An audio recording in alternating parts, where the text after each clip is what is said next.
Assalamualaikum. Pada kesempatan kali ini saya akan bahas tentang jaringan komputer. Sebelumnya mari kita pahami dulu dasar jaringan komputer. Pada gambar terlihat bahwa dua komputer 1 dan komputer 2 terhubung melalui media fisik komunikasi antar keduanya berlangsung melalui media fisik tersebut. Media fisik ini bisa berupa kabel ataupun udara yang menjadi media bagi komunikasi elektronik. Masing-masing komputer terhubung melalui media fisik dengan menggunakan kartu jaringan NIC atau Network Interface Card. Segala proses transmisi melalui media fisik akan melalui NIC tersebut. Apa jaringan komputer itu? Jaringan komputer adalah sekelompok komputer otonom yang dihubungkan satu dengan yang lainnya dengan menggunakan protokol komunikasi melalui media transmisi atau media komunikasi sehingga dapat saling berbagi data informasi. Program-program penggunaan bersama perangkat keras seperti printer, hard disk, dan sebagainya.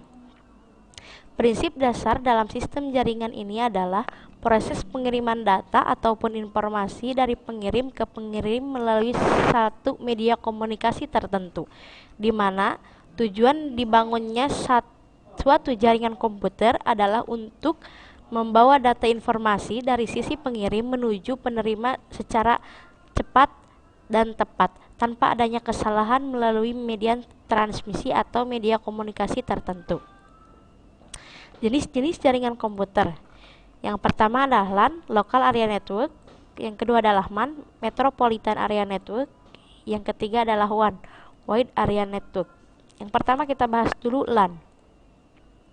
Local Area Network adalah jenis jaringan LAN ini sering kita temui di warnet, kampus, sekolah, maupun perkantoran yang membutuhkan hubungan antara atau koneksi antara dua komputer atau lebih dalam satu ruang. Yang kedua adalah MAN. MAN singkatan dari Metropolitan Area Network. Jenis jaringan komputer MAN ini adalah suatu jaringan komputer dalam suatu kota dengan transfer data berkecepatan tinggi yang menghubungkan suatu lokasi seperti sekolah, kampus, perkantoran, dan pemerintahan. Sebenarnya jaringan MAN ini adalah jaringan gabungan dari beberapa jaringan LAN. Jangkauan dari jaringan MAN ini bisa mencapai 10-50 km. Yang ketiga adalah jaringan WAN. WAN singkatan dari Wide Area Network. WAN adalah jenis jaringan komputer yang mencakup area yang cukup besar. Contohnya adalah jaringan yang menghubungkan suatu wilayah atau suatu negara dengan negara lainnya. Untuk yang selanjutnya kita bahas komponen pembentuk jaringan. Untuk membangun suatu jaringan lokal, maka dibutuhkan beberapa komponen atau adapun komponen tersebut yang dapat dikelompokkan dalam dua bagian, yaitu yang pertama perangkat keras yang meliputi komputer, server, terminal atau workstation, media transmisi, network interface card, konektor, dan peripheral lainnya. Yang kedua adalah perangkat lunak yang meliputi sistem operasi jaringan, network operating system atau NOS dan aplikasi. Komponen-komponen tersebut merupakan komponen yang minimal harus disediakan guna membangun jaringan komputer, baik sederhana maupun lebih kompleks. Arsitektur jaringan komputer. Sistem operasi jaringan sangat menentukan bentuk arsitektur jaringan yang dibangun.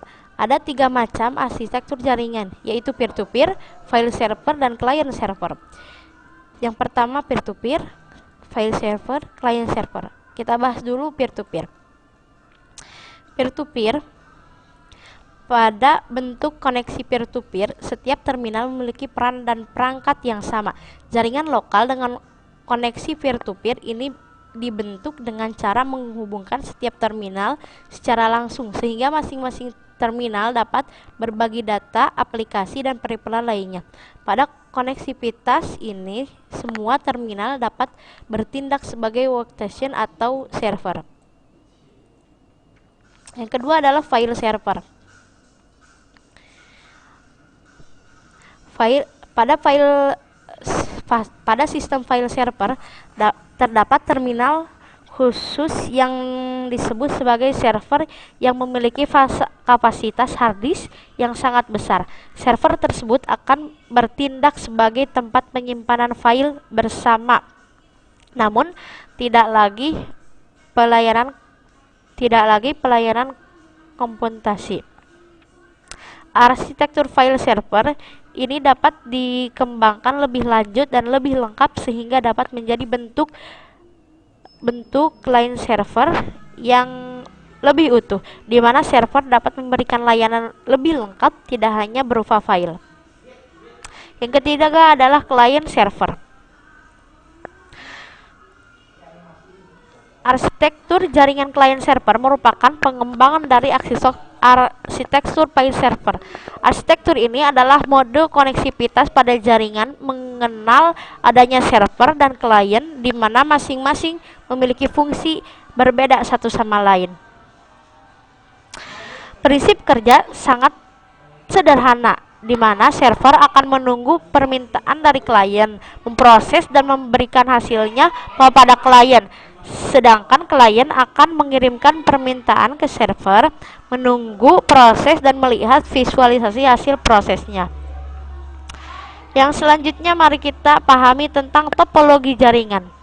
Yang pertama adalah topologi bus, yang kedua topologi star, yang ketiga topologi tree, yang keempat topologi mesh, yang kelima topologi ring. Yang pertama kita bahas dulu topologi bus. Topologi bus keuntungannya adalah hemat kabel, layout kabel sederhana, mudah dikembangkan, dan kerugiannya deteksi dan isolasi kesalahan sangat kecil. Kepadatan lalu lintas. Yang ketiga, bila salah satu klien rusak, maka jaringan tidak berfungsi. Yang keempat, diperlukan repeater untuk jarak jauh. Yang kedua adalah topologi star. Topologi star, kontrol terpusat pada link harus melewati pusat yang menyalurkan data tersebut ke semua simpul atau klien yang dipilihnya. Simpul pusat dinamakan primer atau server dan lainnya dinamakan stasiun sekunder atau klien server. Setelah hubungan jaringan dimulai oleh server, maka klien server sewaktu-waktu dapat menggunakan hubungan jaringan tersebut tanpa menunggu perintah dari server. Keuntungan dan kerugian topologi star. Keuntungannya yang pertama paling fleksibel, yang kedua memasang atau perubahan stasiun sangat mudah dan tidak menunggu bagian jaringan lain. Yang ketiga kontrol terpusat, yang keempat kemudahan deteksi dan isolasi kesalahan kerusakan. Yang kelima adalah kemudahan pengelola jaringan. Kerugiannya, 1. Boros kabel, 2. Perlu penanganan khusus, 3. Kontrol terpusat hub jadi elemen kritis. Yang selanjutnya adalah topologi tree. Topologi ini berfungsi untuk menghubungkan beberapa kelompok komputer atau interkoneksi antar sentral melalui satu jaringan utama yang tingkat atau susunan yang berbeda. Keuntungan dan kerugian topologi tree. Keuntungannya yang pertama, proses instalasi transmisi data dapat dilakukan dengan cepat. 2. Untuk menghubungkan komputer atau piranti lain dapat dilakukan dengan mudah menggunakan hub. Ketiga, jika salah satu kabel pada komputer klien terputus, tidak akan mempengaruhi hubungan klien lain. Kerugiannya, 1. Membutuhkan banyak kabel. 3. Memerlukan repeater atau memperlukan memperkuat sinyal. Yang selanjutnya kita bahas topologi mesh. Topologi mesh merupakan hubungan antar komputer secara penuh karena setiap komputer berperan sebagai sentral. Jumlah yang digunakan untuk membentuk jaringan mesh adalah jumlah sentral dikurangi 1. Misalnya, bila sebuah jaringan terdapat 7 komputer, maka satu komputer akan terhubung dengan 6 kabel yang berbeda dengan ke-6 komputer lainnya. Yang selanjutnya adalah topologi ring. Topologi ring menghubungkan komputer dengan cara membentuk sebuah lingkaran kabel.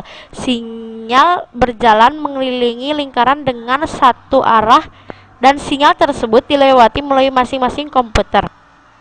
Keuntungan dan kerugian topologi ring. Yang pertama, keuntungannya, jika melakukan pengiriman data tidak akan terjadi tabrakan. Yang kedua, setiap sentral komputer dirancang untuk mendapat berinteraksi dan sentral yang dekat maupun yang jauh. 3. Memiliki tingkat kerumitan rendah. 4.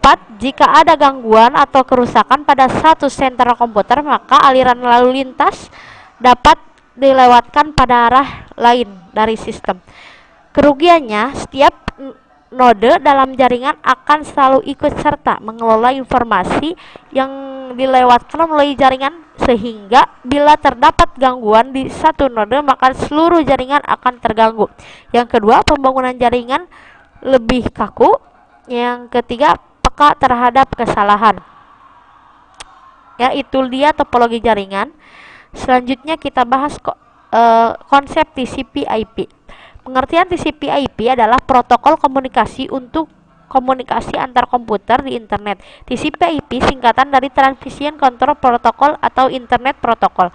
TCP/IP mengimplikasi berbagai perangkat elektronik seperti komputer harus terhubung ke jaringan internet dan bagaimana data harus ditransmisikan antara mereka. Dalam proses pengiriman data ini terdapat beberapa masalah yang harus dipecahkan.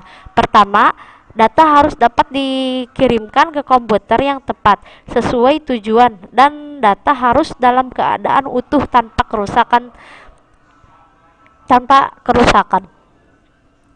TCP/IP layer. Layer TCP/IP terdiri atas empat lapis kumpulan protokol yang bertingkat. Keempat layer TCP/IP tersebut adalah: 1. Network Interface Layer, bertanggung jawab mengirimkan dan menerima data ke dan dari media fisik. 2. Adalah Internet Layer, bertanggung jawab dalam proses pengiriman paket ke alamat yang tepat. Yang ketiga adalah Transport Layer, bertanggung jawab untuk mengadakan komunikasi antara dua host atau komputer. Application Layer yang keempat, pada layer ini terletak semua aplikasi yang menggunakan protokol TCP/IP ini. Dalam TCP/IP terjadi penyampaian data dari protokol yang berbeda di suatu layer ke protokol yang berada di layer yang lain. Setiap protokol memperlakukan informasi yang diterimanya dari protokol lain sebagai data.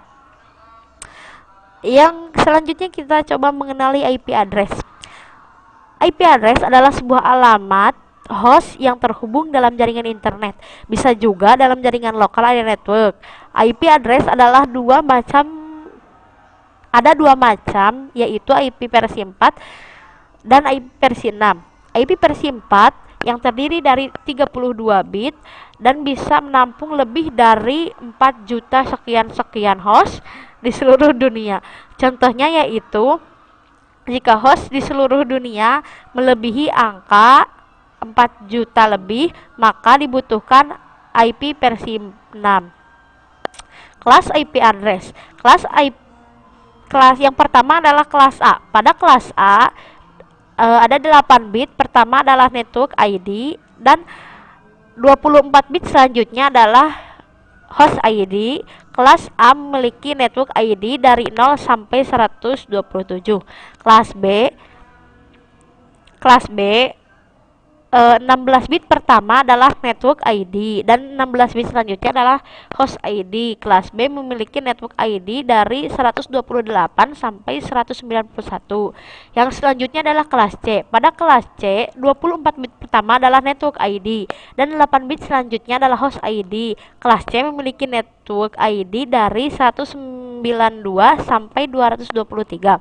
Kelas D, IP kelas D digunakan untuk multicasting, yaitu penggunaan aplikasi secara bersamaan oleh beberapa komputer, dan IP yang bisa digunakan adalah 224.0.0.0 sampai 239.255.255.255.255. Kelas Yang selanjutnya adalah kelas E, memiliki ring dari 240.0.0 sampai 254.25.25.25.25. IP ini digunakan untuk eksperimen yang dipersiapkan untuk penggunaan IP address di masa yang akan datang.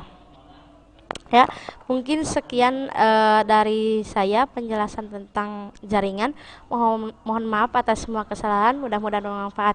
Assalamualaikum warahmatullahi wabarakatuh.